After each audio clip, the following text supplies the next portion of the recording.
નમસ્કાર, BBN news ચેનલમાં આપનું સ્વાગત છે। હું છું કવિતા પંચાલ ને હવે જોઈએ આજના સમાચાર।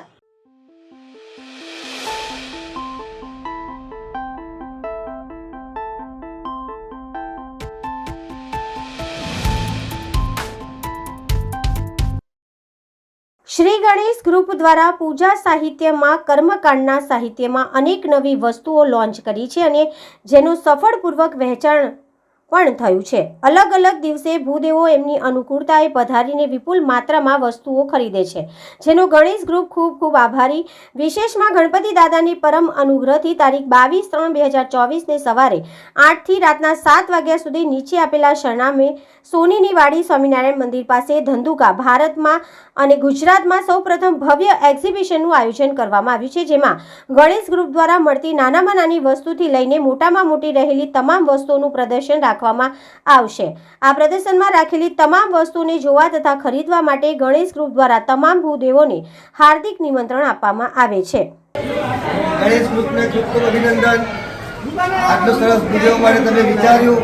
ભગવાન ખૂબ તમારી પ્રગતિ કરે અને ભૂદેવોની પણ પ્રગતિ કરે। જય ગણેશ। ગજાનંદ ગ્રુપનું આ કાર્ય ખરેખર ઉમદા છે અને પ્રોડક્ટ બહુ સારી લાગે છે અને દરેકે વસાવવાની પર વિશ્વાસ કરવા જોઈએ છે। અસ્તુ।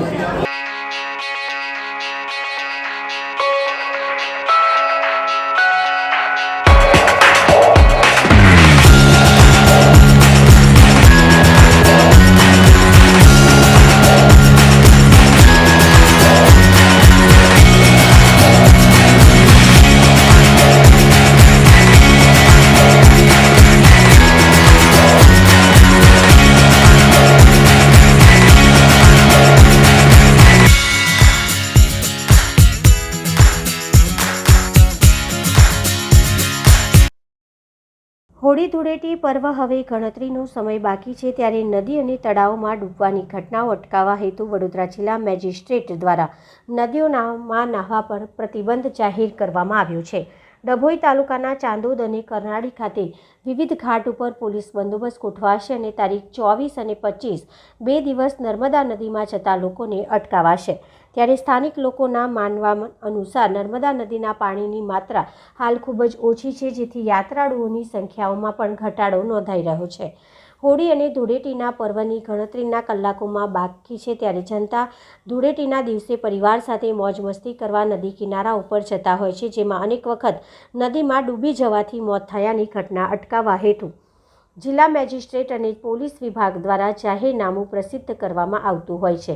હાલ મળતી માહિતી મુજબ જિલ્લા મેજિસ્ટ્રેટ વડોદરા અને પોલીસ અધિક્ષક દ્વારા ડભોઈ તાલુકાના યાત્રાધામ ચાંદોદ અને કરનાળી ખાતે પસાર થતી નર્મદા નદી કિનારે તારીખ 24 અને 25ના રોજ નદીમાં નાહવા પર પ્રતિબંધ લગાવવામાં આવ્યો છે, જેને અનુલક્ષીને પોલીસ વિભાગને પણ ચુસ્ત પોલીસ બંદોબસ્ત રાખવા સૂચના અપાઈ છે। તેવામાં હાલની વર્તમાન સ્થિતિમાં નર્મદા નદીમાં પાણીની માત્રા પણ ખૂબ ઓછી છે, જેના કારણે યાત્રાળુઓનો ઘસારો પણ ઘટ્યો છે। આગામી 2 દિવસ નર્મદા નદી કિનારે આવેલા મલ્હારરાવ ઘાટ, ચર્કતીર્થ ઘાટ, ત્રિવેણી સંગમ, મહાકાળી ઘાટ, કુબેરેશ્વર ઘાટ, સોમનાથ ઘાટ સહિત નર્મદા નદીના પટમાં નાહવા પર પ્રતિબંધ લાદવામાં આવ્યો છે। વડોદરામાં સિટી બસની મુસાફરી મોંઘી થશે। કોન્ટ્રાક્ટરે 1 એપ્રિલથી ભાડું વધારવા સ્માર્ટ સિટી સીઈઓને જાણ કરી। 1 લાખ મુસાફરોને અસર। વડોદરા શહેરમાં શહેરીજનો માટે ટ્રાન્સપોર્ટેશન સુવિધા મોંઘી થવા જઈ રહી છે। લોકસભાની ચૂંટણીના ટાણે વડોદરામાં સિટી બસની મુસાફરી મોંઘી થવાની છે।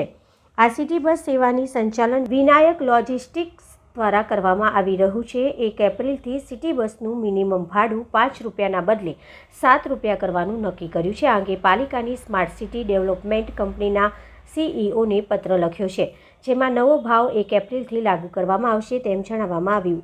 આ અંગે પાલિકાના ડેપ્યુટી કમિશનર હસમુખ પ્રજાપતિએ જણાવ્યું હતું કે વડોદરા સ્માર્ટ સિટી પ્રોજેક્ટ હેઠળ વિનાયક લોજિસ્ટિક્સ દ્વારા સિટી બસ સેવા પૂરી પાડવામાં આવી રહી છે। કોન્ટ્રાક્ટરે ભાડું વધારવા માટે અમને ઈમેલ દ્વારા જાણકારી આપી છે અને જેમાં સ્ટેજ પ્રમાણે ભાડું વધારવાની વાત કરી છે।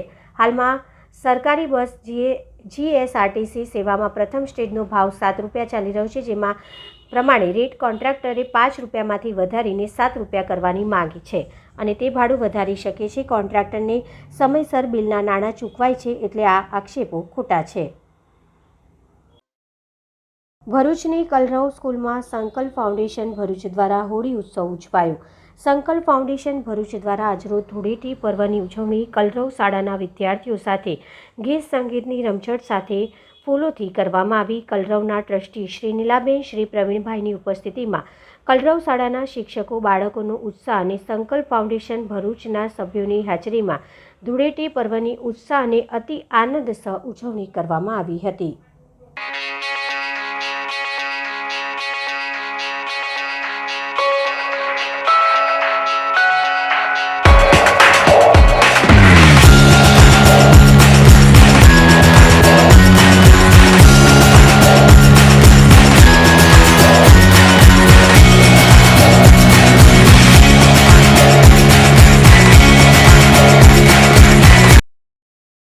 સાવલી સમલાયા સ્થિત બંસલ રૂફિંગ કંપનીમાં કામદાર અને તેઓના પરિવાર માટે નિઃશુલ્ક આરોગ્ય સેવા મેગા મેડિકલ કેમ્પનું આયોજન કરવામાં આવ્યું હતું. ધારાસભ્ય કેતન ઇનામદારની પ્રેરક હાજરીમાં Savli east Waghodia west association of ઇન્ડસ્ટ્રીઝના સૌજન્યથી રક્તદાન કેમ્પનું આયોજન કરવામાં આવ્યું હતું. વાઘોડિયા વેસ્ટ ઇન્ડસ્ટ્રીયલ એસોસિએશન દ્વારા મેગા હેલ્થ ચેકઅપ કેમ્પ જ્યારે આજે મેડિકલ ચેકઅપ કેમ્પ રાખવામાં આવ્યો ત્યારે હું આ એસોસિએશનને અને એસોસિએશનના પ્રમુખશ્રીને ખૂબ ખૂબ હૃદયથી અભિનંદન આપું છું.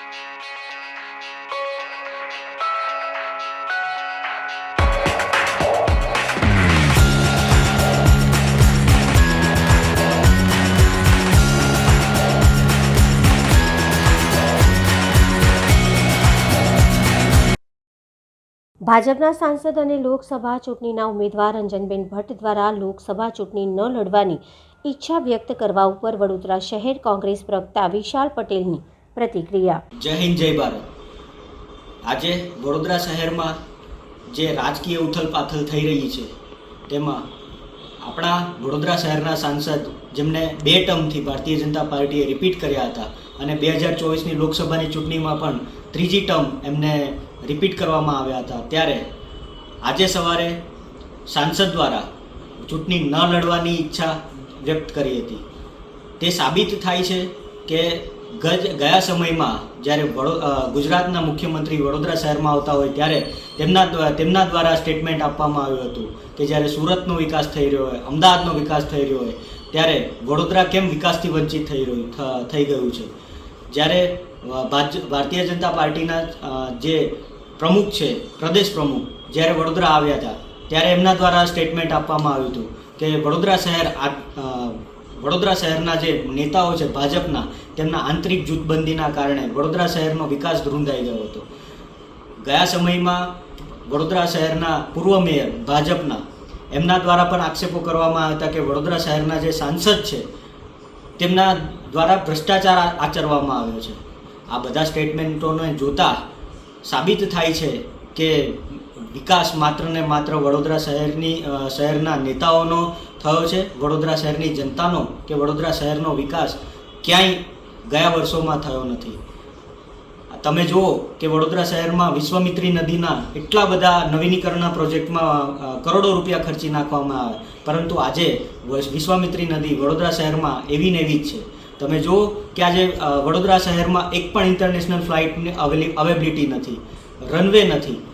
તો સાંસદ દ્વારા ગયા 5 વર્ષમાં, ગયા 10 વર્ષમાં એક પણ એવા વિકાસના કામ નથી કરવામાં આવ્યા જેના કારણે વડોદરા શહેરને વિકાસ વેગવંતુ બનાવી શકાય. જે સાબિત થાય છે કે વડોદરા શહેરની જનતાનો અને વડોદરા શહેરનો ક્યાંય વિકાસ નથી કરવામાં આવ્યો. દિલ્હીના મુખ્યમંત્રી અરવિંદ કેજરીવાલની ઈડીએ કરેલ ધરપકડને લઈને કાર્યકર્તાનો વિરોધ. વડોદરામાં આમ આદમી પાર્ટી દ્વારા ભગતસિંહ ચોક ખાતે ભગતસિંહની પુણ્યતિથિ કાર્યક્રમ બાદ દિલ્હીના મુખ્યમંત્રી કેજરીવાલ દ્વારા કરવામાં આવેલ ધરપકડને લઈને વિરોધ દર્શાવ્યો હતો, જેમાં પોલીસે આપના તમામ કાર્યકર્તાઓને ટીંગાટોળી કરી અટકાયત કરી હતી. આપના કાર્યકર્તાઓને પોલીસ વાનમાં બેસાડી પોલીસ મથકે લઈ ગયા હતા. આપના રાષ્ટ્રીય સંયોજક અને દિલ્હીના મુખ્યમંત્રી અરવિંદ કેજરીવાલની લીકર પોલીસ કેસમાં ઈડી દ્વારા ધરપકડ અને ત્યારબાદ રિમાન્ડ મંજૂર કરવામાં આવ્યા છે. ત્યારે આ સમગ્ર દેશમાં આપના કાર્યકર્તાઓ દ્વારા વિરોધ દર્શાવવામાં આવી રહ્યો છે. આજે શહેરના ન્યાય મંદિર પાસે આવેલા ભગતસિંહ ચોક પાસે શહીદ વીર ભગતસિંહની પુણ્યતિથિ નિમિત્તે તેમની પ્રતિમાને પુષ્પાંજલિ અર્પણ કરવાનો કાર્યક્રમ રાખવામાં આવ્યો હતો. બાદમાં વિરોધ પ્રદર્શન કરતા પોલીસે તમામ કાર્યકર્તાઓની અટકાયત કરી છે. આ અંગે આપના નેતા વિરેન રામીએ જણાવ્યું હતું કે ભારતીય જનતા પાર્ટી આ લોકશાહીના પર્વને લોકશાહીની રીતે ઉજવવા નથી માંગતી, ડરાવી, ધમકાવી અને તાનાશાહીથી જીતવા માંગે છે.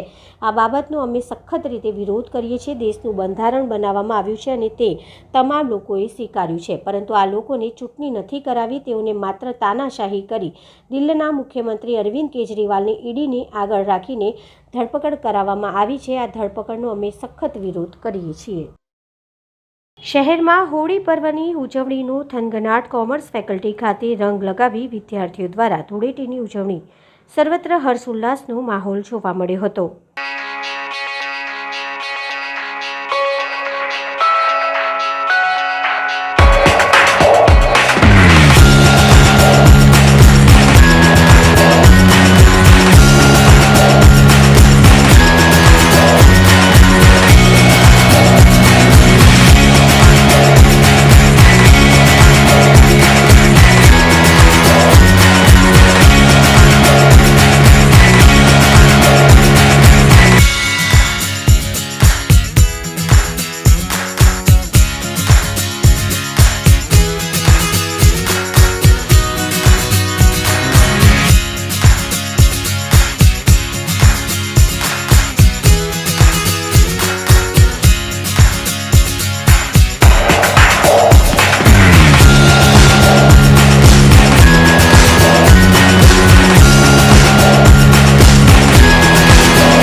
ભરૂચની સોયબ પાર્ક સોસાયટીમાં રહેતા મોહમ્મદ સામીએ પોતાના 8મા જન્મદિવસની અનોખી રીતે ઉજવણી કરી.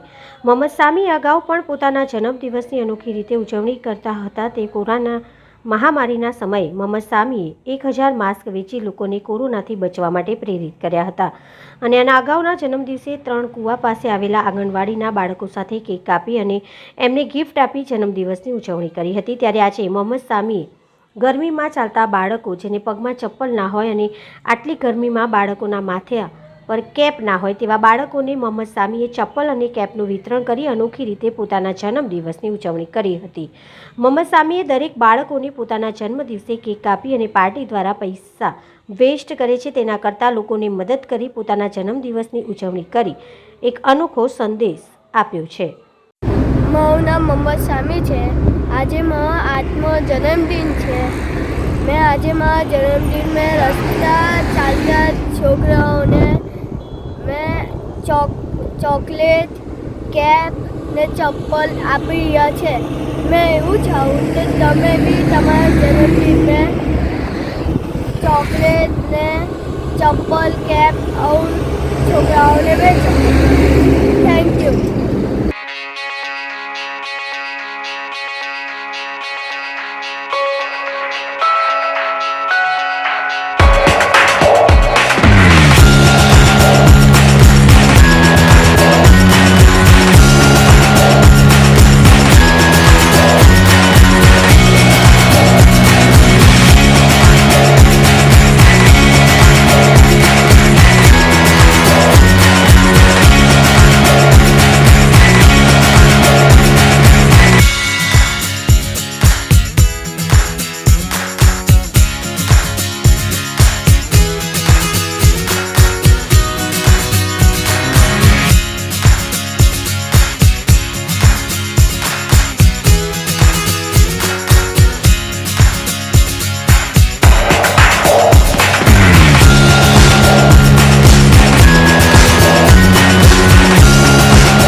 વડોદરા ભાજપમાં જૂથવાદને લઈને વડોદરા લોકસભા બેઠકના ઉમેદવાર રંજનબેન ભટ્ટે પોતાની ઉમેદવારી પાછી ખેંચી છે.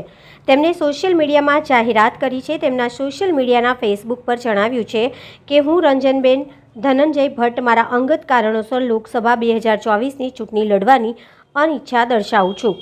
રંજનબેને ઉમેદવારો પાછી ખેંચી એની પાછળ જ્યોતિબેન પંડ્યા અને કેતન ઇનામદારનું પ્રેશર કામ કરી ગયાનું પણ કહેવાય છે. જ્યારે સાબરકાંઠા બેઠક પર ભાજપના ઉમેદવાર ભીખાજી ઠાકોરે પણ ચૂંટણી લડવાની અનિચ્છા દર્શાવી છે. કેતન ઇનામદાર દિલ્હી જવા રવાના થયા હોય એવું પણ જાણવા મળ્યું છે. પોતાના પરિવારમાં દીકરીને મળવા જતા હોવાની વાત સામે આવી છે. રંજનબેનના રાજીનામા બાદ નવા જૂની થઈ શકે છે. ટૂંક સમયમાં અમદાવાદ એરપોર્ટ પરથી દિલ્હી જવા રવાના થશે. હાલ વડોદરા લોકસભા બેઠક પર ગાર્ગીબેન દવેનું નામ ચર્ચામાં છે. હવે લઈએ એક નાનકડો વિરામ.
વિરામ બાદ ફરી એકવાર BBN ન્યૂઝ ચેનલમાં આપનું સ્વાગત છે.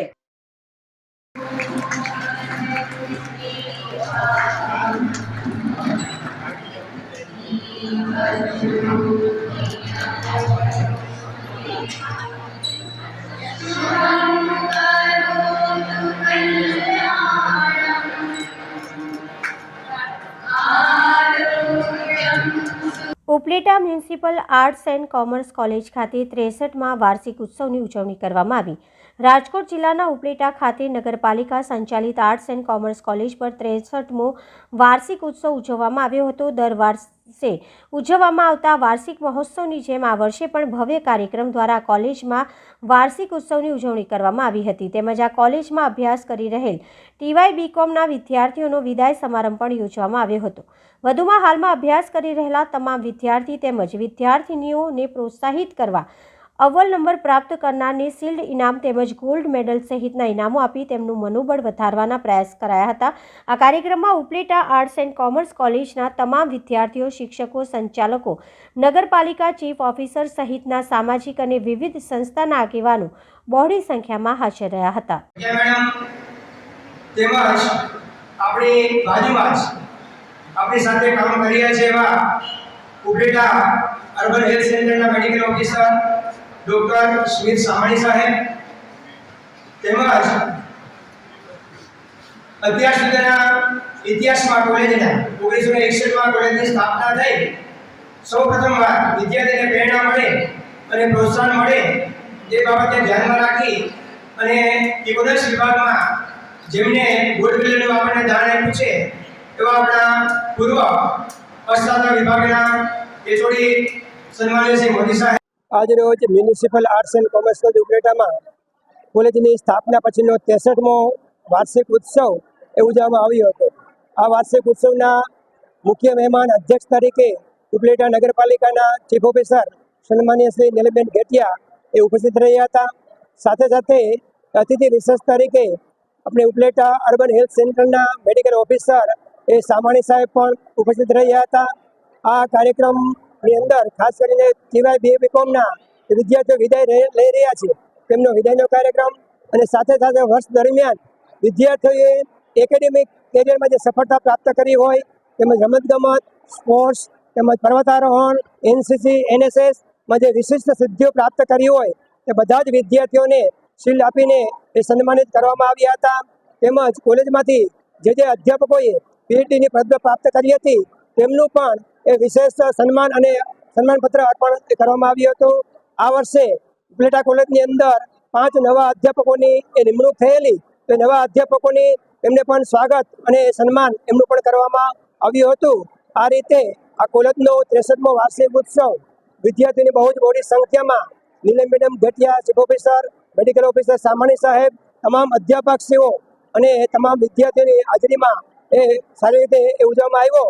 અને કાર્યક્રમને અંતે આ વર્ષોની અમારી પરંપરા છે મ્યુનિસિપલ આર્ટ્સ એન્ડ કોમર્સ કોલેજની કે વિદ્યાર્થીનો વાર્ષિક એન્યુઅલ ફંક્શન હોય ત્યારે જેટલા વિદ્યાર્થીઓ ઉપસ્થિત હોય, મહેમાનો હોય એ બધાનો એ બપોરે કાર્યક્રમ પૂરો થયા પછી એ ભોજન લઈને જ બધા વિદ્યાર્થીઓ વિદાય થાય. તો આ રીતે પણ એ વિદ્યાર્થીઓનો એ ભોજનનો કાર્યક્રમ પણ અત્યારે રાખવામાં આવ્યો છે. તો એ રીતે સુખરૂપ સારી રીતે આજનો આ વાર્ષિક ઉત્સવ એ પૂર્ણ થયો. મારું નામ Vallabhbhai Ambabhai Nandaniya, principal municipal arts and commerce college Upleta. મારું નામ સુચા કોમલ અને આજે અમારી municipal arts and commerce college ઉપલેટામાં 63મા વાર્ષિક મહોત્સવની ઉજવણી કરવામાં આવી હતી, જેમાં નગરપાલિકાના ચીફ ઓફિસર અને મેડિકલ ઓફિસર હાજર રહ્યા હતા અને અન્ય મહેમાનો પણ હાજર રહ્યા હતા. ત્યારબાદ સ્પોર્ટ વિભાગમાં શિલ્ડો આપવામાં આવ્યા હતા અને અર્થશાસ્ત્ર વિભાગમાં મોરી સાહેબ દ્વારા ગોલ્ડ મેડલ આપવામાં આવ્યા હતા અને કાર્યક્રમની પૂર્ણાહુતિ કરવામાં આવી હતી અને પૂર્ણાહુતિની સાથે દરેક વિદ્યાર્થીઓએ ભોજન લીધું હતું અને અમારે જે સપ્તધારા ઉજવાય છે તેમાં પણ શિલ્ડ આપીને તેને સન્માનિત કરવામાં આવ્યા હતા. મ્યુનિસિપલ આર્ટ્સ એન્ડ કોમર્સ કોલેજમાં અભ્યાસ કરું છું. આ વખતે અમારી કોલેજમાં વાર્ષિક મહોત્સવ ઉજવવામાં આવ્યો. તેમાં મુખ્ય અતિથિ તરીકે નીલમબેન ઘોટિયા અને મોહન સાહેબ હાજર રહે, સાંગાણી સાહેબ હાજર રહ્યા. અને અમારી કોલેજમાં દર વર્ષે આ રીતના ફંક્શન ઉજવવામાં આવે છે અને દરેક પ્રવૃત્તિ ખૂબ જ આનંદપૂર્વક ઉજવવામાં આવે છે. અમારા પ્રોફેસર લોકો અને પ્રિન્સિપાલ શ્રી બધા તરફથી ખૂબ જ સહકારપૂર્વક વિદ્યાર્થીને પ્રોત્સાહન આપવામાં આવે અને પોતાનું નીતિમત્તાથી પોતે કાર્ય કરે અને વિદ્યાર્થીઓને માટે દરેક સમયે સપોર્ટ કરી અને તેના માટે ઉભા રહ્યા છે. અને આ વખતે અમારા કોલેજના ભૂતપૂર્વ મોડી સાહેબ તરફથી ઇકોનોમિક્સ વિભાગમાં ગોલ્ડ મેડાલિસ્ટ કરવામાં આવ્યું છે. અમારા કોલેજમાં એક ઉત્તમ ઉદાહરણ પૂરું પાડ્યું છે અને અમારી કોલેજમાં વિદ્યાર્થી તથા અધ્યાપકો દ્વારા હર હંમેશ વિદ્યાર્થીઓ અને અધ્યાપકો બંને દ્વારા ખૂબ જ સારું કાર્ય કરવામાં આવે છે અને મને ગર્વ છે કે હું મ્યુનિસિપલ આર્ટ્સ એન્ડ કોમર્સ કોલેજમાં અભ્યાસ કરું છું.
ફોરેક્સ ટ્રેડિંગમાં 80% પ્રોફિટના નામે 21 લાખની ઠગાઈ કરનાર ગેંગને બેંક ખાતું આપનાર પકડાયું. ફોરેક્સ ટ્રેડિંગના નામે વડોદરાના ઇન્વેસ્ટર સાથે ઓનલાઈન ઠગાઈ કરનાર ગેંગને બેંક એકાઉન્ટ આપનાર સાગરીતને પોલીસે મહારાષ્ટ્રથી ઝડપી પાડ્યો છે. ન્યૂ સમા રોડ વિસ્તારના કલ્પેશભાઈ સુથારને ફોરેક્સ ટ્રેડિંગમાં 40થી 80% સુધીની વળતર આપવાની વાત કરી સુરેશ મૌર્ય નામના ઠગે ફસાવ્યો હતો. તેને લિંક મોકલ્યા બાદ એની ડેસ્ક એપ્લિકેશન ડાઉનલોડ કરાવી 21.71 લાખ રકમ મેળવી હતી અને સામે પ્રોફિટ 71 લાખ જેટલી રકમ પણ દેખાતી હતી, પરંતુ ઇન્વેસ્ટર આ રકમ ઉપાડી શકતા ન હતા. આ બનાવમાં વડોદરા સાયબર સેલના પીઆઈ BN પટેલ અને ટીમે અગાઉ 3 આરોપીને પકડ્યા હતા, જ્યારે ઠગ ગેંગ માટે બેંક એકાઉન્ટ ખોલાવનાર ધોરણ 8 સુધી ભણેલા સાજિદ ખાન, આસિફ ખાન પઠાણને નંદુબાર ખાતેથી ઝડપી પાડવામાં આવ્યો છે. પ્રાથમિક તપાસમાં નંદુબારમાં રહેતા યુવકે બેંક એકાઉન્ટ આપવા માટે ₹10,000 મળ્યા હોવાની કબૂલાત કરી છે. પોલીસે તપાસ કરતા તેના બેંક એકાઉન્ટમાં બીજા પણ ₹15 લાખના ટ્રાન્ઝેક્શન જોવા મળ્યા છે, જેથી તે દિશામાં તપાસ કરવામાં આવી રહી છે. ગોવાલી ગામ પાસે 2 કાર સામે અથડાતા વાનને ભારે નુકસાન પહોંચ્યું હતું. આજે સવારે 11 વાગ્યાના સુમારે ગોવાલી ગામ પાસે રોડનું કામ ચાલતું હોય, જેમાં ઝઘડિયા તરફ જતી મારુતિ વાન રોંગ સાઈડ જતી હતી અને સામેથી એક બલેનો કાર ચાલક GJ100DK 9370નો ચાલક સ્પીડમાં આવતા સામે આવતી મારુતિ વાન સાથે અથડાતા મારુતિ વાનમાં બેઠેલા મુસાફરો તેમજ ડ્રાઈવરને ઈજા થઈ હતી અને મારુતિ વાનના આગળના ભાગને ભારે નુકસાન પહોંચ્યું હતું. તો આ હતા આજના સમાચાર. આવતીકાલે ફરી મળીશું આ ચેનલ પર આ સમય. ત્યાં સુધી સમગ્ર BBN ન્યૂઝ ચેનલની ટીમને રજા આપશો. નમસ્કાર.